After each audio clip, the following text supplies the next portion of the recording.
Hi everyone, welcome back to my channel, where we break down everything you need to crush the CPA Canada exam, one concept at a time. I'm so glad you're here today. If you like what you see, please remember to like and subscribe. It truly helps this channel reach more CPA candidates who need this content. And if you really want to support what we're building here, consider joining as a member as well. There are some great perks in there for you. It's also so encouraging to hear from you in the comments, so feel free to let me know what your thoughts are on audit procedures, whether you've struggled with them, what's clicked for you, or what topic you want me to tackle next. Here's the truth that nobody tells you early enough. The problem is almost never how much you studied. The problem is how you're constructing your procedures on the page. If you're writing things like check the invoice or verify the balance, you are leaving marks behind every single time. Today, we are fixing that for good. By the end of this video, you'll have a clear, repeatable framework for writing procedures that actually earn marks. Let's get into it. The first thing we need to address is the mindset that gets most candidates into trouble, and I call it the volume trap. The volume approach is what most candidates default to under exam pressure. You list every procedure you can think of. You rely on the textbook lists you memorized, and you hope that writing more gives you a better shot at marks. The problem? Generic, shallow procedures don't earn marks no matter how many you write. The marker isn't counting your procedures. They're evaluating the quality of each one. The design approach is completely different. Instead of dumping a list, you slow down, read the case deeply, and design procedures that are tailored specifically to the risks and facts in front of you. You write fewer procedures, maybe 2 to 3, but each one is precise, case-specific, and directly linked to the risk at hand. Think about it this way. Writing 10 generic procedures is like giving someone directions to go north. Writing 4 strong procedures is like saying, turn left on King Street, go 3 blocks, and the building is on your right. One of those actually gets you somewhere. Make the shift from volume to design, and your assurance marks will immediately improve. Now let's get into the actual framework. I want you to memorize 3 letters: W, H, W, what, how, and why. Every single procedure you write on the case should have all 3 of these elements, and here's what each one means. What is the audit action? The specific thing you are doing. This is where your audit verb lives. For example, vouch the $250,000 sale. How is the source document, system, or person you are using to perform that action? This is where client-specific detail comes in. Continuing the example, to the signed contract and delivery receipt. Why is the assertion you are testing the reason this procedure matters? And this is what most candidates completely leave out. Finishing the example, to verify existence. The key here is explicitly stating your assertion. If you don't know your assertions, check out my previous video that goes over all of them. So the full procedure reads, vouch the $250,000 sale to the signed contract and delivery receipt to verify existence. That is one sentence. It has a verb, it has a specific source document, and it states the assertion. That is a mark. Verb plus source document to verify the assertion. That is your formula every single time. Let's talk about the verbs, because this is where so many candidates lose marks before they've even finished writing the procedure. There are 7 valid audit verbs you should be choosing from: inspection, observation, confirmation, recalculation, reperformance, analytical procedures, and inquiry. Every procedure starts with one of these. Not check, not verify, not ensure. Those are not audit verbs, and they will not earn you a mark. Now there's one on that list that I need to flag for you, and that's inquiry. Inquiry on its own is the weakest form of audit evidence. You cannot write a procedure that ends with ask the controller and expect a mark. Inquiry must always be paired with corroborating evidence. If you ask management about something, you need to also inspect, confirm, or reperform something to back it up. Inquiry opens the door. It doesn't close the case. So here's your rule. Pick one of the 7 verbs, start your procedure with it, and make sure it actually matches the type of work you're describing. The verb sets the direction of the whole procedure. Now that you know the verbs, let's talk about how they map to the types of procedures you'll be expected to write. Think of this as your toolkit, different tools for different jobs. Analytical procedures involve comparing your expectation to what's actually recorded. You're looking for unusual fluctuations. A great exam-ready example is comparing the year-over-year gross profit ratio and investigating any variance over a set threshold. Recalculation and reperformance are about verifying the math. Recalculation means you redo the client's calculation yourself. Footing the month-end sales journal is a classic example. Reperformance means you re-execute a control or process to see if it works. Physical examination gathers direct physical evidence. Think inventory counts, inspecting assets, examining documents firsthand. Inquiry and confirmation gather testimony. Inquiry from internal sources like management, confirmation from external sources like customers or banks. Knowing which tool to reach for is just as important as knowing how to use it. Match the procedure type to the risk, and you're already ahead of most candidates in the room. Before we get into the before and after examples, which are honestly the most valuable part of this video, I just want to pause and say, if you're finding this helpful so far, hit that subscribe button right now if you haven't already. I put out new videos every week covering CFE strategy, technical breakdowns, and exam tips, and I don't want you to miss any of it. Also, a quick word from today's sponsor. This video is brought to you by Close Tax and Bookkeeping Services.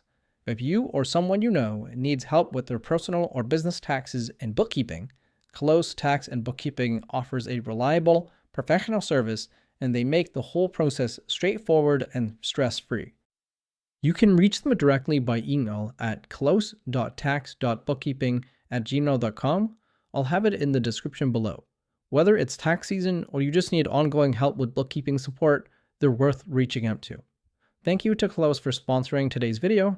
Now let's get back to our video. Alright, this is where it gets really practical. We're going to look at 3 side-by-side comparisons, weak procedures versus strong procedures, and I want you to notice exactly what changes between them. First example, tests of details on a capital asset purchase. The weak procedure says, check the invoice to make sure the amount is right. Let's count what's wrong. Number 1, check is not an audit verb. Number 2, the invoice is vague. There's no specificity. Number 3, make sure the amount is right doesn't reference any assertion whatsoever. That procedure would get you maybe partial marks at best and likely nothing. I always say that if there's no case facts and you can move the sentence from one case to another, then it's too generic. How to make it less generic is add in case specific words like names and details of the items from the case. The strong procedure says, inspect the source invoice for the new machinery and agree it to the amount recorded in the general ledger to verify existence. Now look at what's there. Audit verb, inspect. Client-specific detail, the new machinery. Source document, the invoice. Assertion, existence. That is the WHW formula in action, and that is a full mark. Second example, accounts receivable confirmation. The weak procedure, send a letter to the customer to see if the balance is right. Again, send a letter is not an audit verb. The customer is not specific. And see if the balance is right tells the marker nothing about what assertion you're addressing. The strong procedure, confirm the year-end balance with one of the client's major customers in writing to verify the existence and accuracy of the recorded receivable balance. Audit verb, confirm. Client-specific detail, major customer, year-end balance. What you're looking for, written external confirmation. Assertion, existence and accuracy. Clean, specific, markable. The difference between these two isn't knowledge, it's construction. Both candidates know what a confirmation is. Only one of them writes it in a way that earns the mark. Third example, inventory observation. The weak procedure, go to the warehouse and count the inventory to make sure it matches the ledger. No proper audit verb, no specifics about what's being counted or what documentation is used, no assertion stated. The strong procedure, observe the client's year-end inventory count and inspect a sample of count tags to agree quantities to the inventory subledger to verify existence. Audit verb, observe and inspect. Client-specific detail, year-end count, count tags. Source, inventory, subledger. Assertion, existence. Notice something important here. This procedure uses 2 verbs, observe and inspect. That's completely fine. A procedure can involve more than one action as long as each one is a valid audit verb and the whole thing flows logically. The point is that every element is intentional and specific. Analytical procedures are one of the most underused tools in a CPA candidate's exam response, and when they're done well, they can be some of the most impressive procedures you write, but most candidates treat them too casually. Here's how to do them properly in 3 steps. Step 1. Develop your expectation. This means creating an independent, sufficiently precise estimate before you look at what the client recorded. Use client data, industry data, or both. For example, if the client is a trucking company, your expectation for revenue might be the number of trucks multiplied by the average revenue per truck. You're building a benchmark from the ground up. Step 2. Compare and be specific. Once you have your expectation, compare it to the recorded balance. State what the difference is, and set a threshold for what you'd consider acceptable. Don't just say, compare revenue to last year. Say, compare current year monthly revenue by service line to the prior year and flag any variance exceeding 10% or $50,000 for follow-up. Step 3. Investigate the variance. If the difference exceeds your threshold, you must follow up. This means additional inquiry, additional testing, or both. An analytical procedure that doesn't include what you do with the result is only half a procedure. Done this way, analytical procedures demonstrate real audit judgment, and that is exactly what the CFE markers are looking for. We're almost at the finish line, and I want to leave you with 3 specific traps to avoid, because these are the most common ways candidates throw away easy marks on assurance. The first is the only trap. This is when you use non-audit language like only check, only verify, or only ensure. The moment you use one of those words, the procedure loses its mark.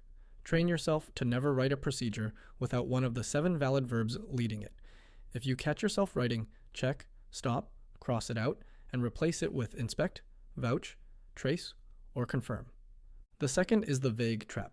This is when your procedure could apply to any client, in any industry, in any year. If there's nothing case-specific in your procedure, it's not a strong procedure.